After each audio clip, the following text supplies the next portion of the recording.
All right, John, Barry, Game 4 of the Eastern Conference Finals in the NBA. Miami a 2-1 series lead. Jason Tatum and the Celtics trying to get back to good in this one. Boston playing without Marcus Smart.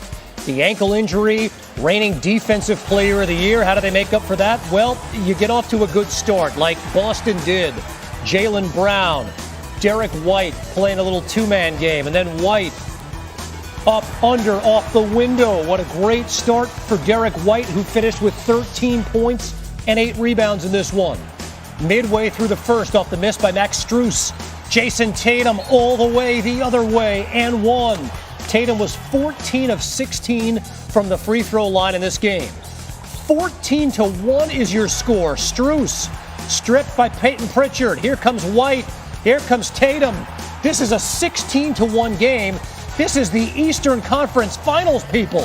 Tatum and White scored or assisted on 25 of the Celtics' 29 first-quarter points. But the Heat lack of offense was another story in the opening quarter. They missed 14 field goals. First 14 of the game, longest such streak to begin a playoff game in the last quarter century. It was 29-11 after one, and you're thinking, this is exactly how games 1 through 3 went, right? These wild swings in scores. Early second quarter, Tatum feeling it again.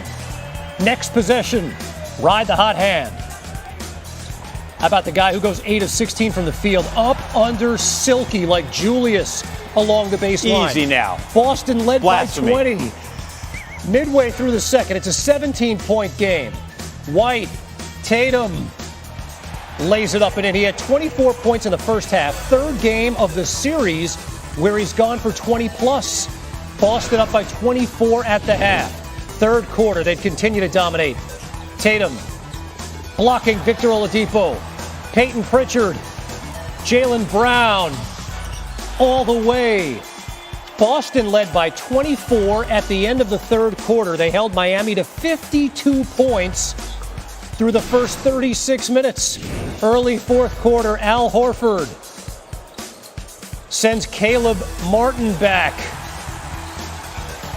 Boston holds the Heat starting lineup to 18 total points in a dominant Game 4 win. Here's Jason Tatum.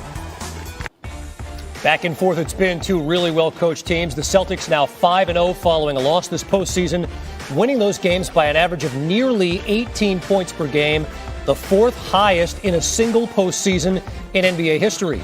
Dating back to the regular season, John, the Celtics are 11-1 in their last 12 games following a loss.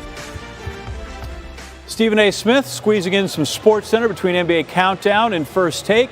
Stephen A., we have 4 games, we have 4 blowouts. I don't know if I have praise for the winner or I am just disgusted by the losers in these things. Where are you?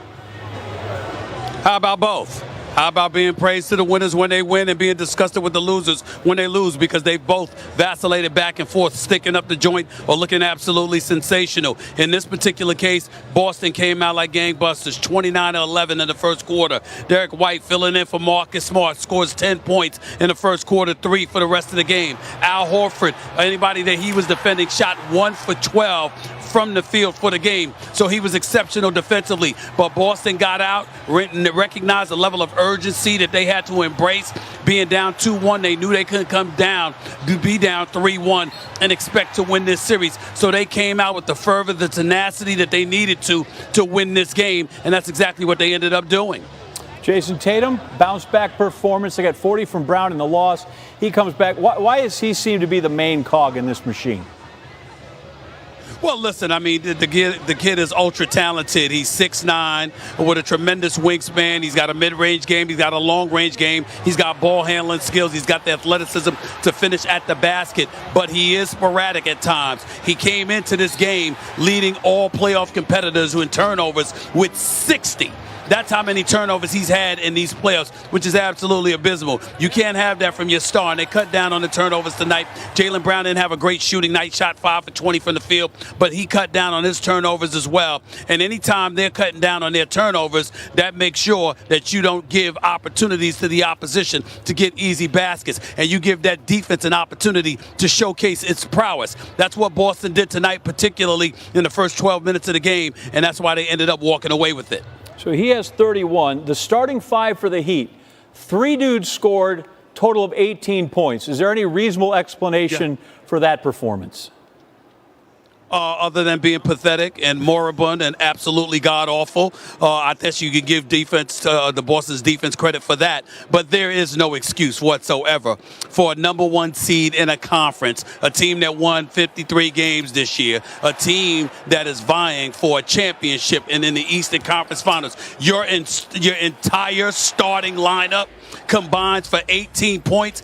I don't give a damn what kind of fouls the referees were calling in favor of Boston, who went to the free throw line 26 times to Miami's 9 in the first half. 5 starters have no excuse for combining for 18 points in a 48-minute game. That is beyond pathetic. It's one of those things where they should literally seek permission to get back to South Beach, for crying out loud. They shouldn't even be allowed being that damn awful. So they got some making up to do. Pat Riley knows this. Eric Spoelstra knows this. And I know they'll be able to point to the fact that the referees didn't call the game in their favor, which was relatively predictable coming into this game down 2-1 on the road. But in the end, 5 starters combined for 18 points. That's an average of 6 points per starter. If that ain't pathetic, I don't know what is. It's less than that. But anyway, we've gone through 4 games. It's been unbelievably inconsistent. Right, it's less than that. You're right. Have you seen enough to draw some conclusion of who you might like in this now best of 3 series? Well, I've been of the mindset that Boston will win this series in 7 games. I think it's got a 7-game series written all over it. They already stole one in Miami. Miami stole one, or really took one, here in Boston. And now I think both teams protect their home court over the next 2 games, forcing a Game 7 back in South Beach. I will remind you that Boston came into this game 4-0 in the playoffs after losing a game. They're now 5-0. This is a team fully capable of going on the road with this defense, consuming all their bodies are healthy, and winning a Game 7 back in South Beach. I definitely think they're capable of it. It will be a daunting task, but one they are fully capable of pulling off, and I think this has a 7-game series written all over it. So I anticipate that's what will happen. Miami will go back, get their act together. They'll win Game 5. Boston will come back here. They'll win Game 6, and we'll have a Game 7 in South Beach. That's what I believe will happen, and I think Boston will win that game and go to the finals. So that's potentially 2 trips back to Miami. Don't lie, though. You miss Milwaukee right about now, don't you? No. But I damn sure miss Miami, and I'm looking forward to going back twice. Stephen A. Smith, thanks, brother. Appreciate it. Thank you. The beer's not as good in South Florida, if we're being honest about it, right? Hey, Jason Tatum, John, 408 points this postseason, and you see the biggest leads in this series.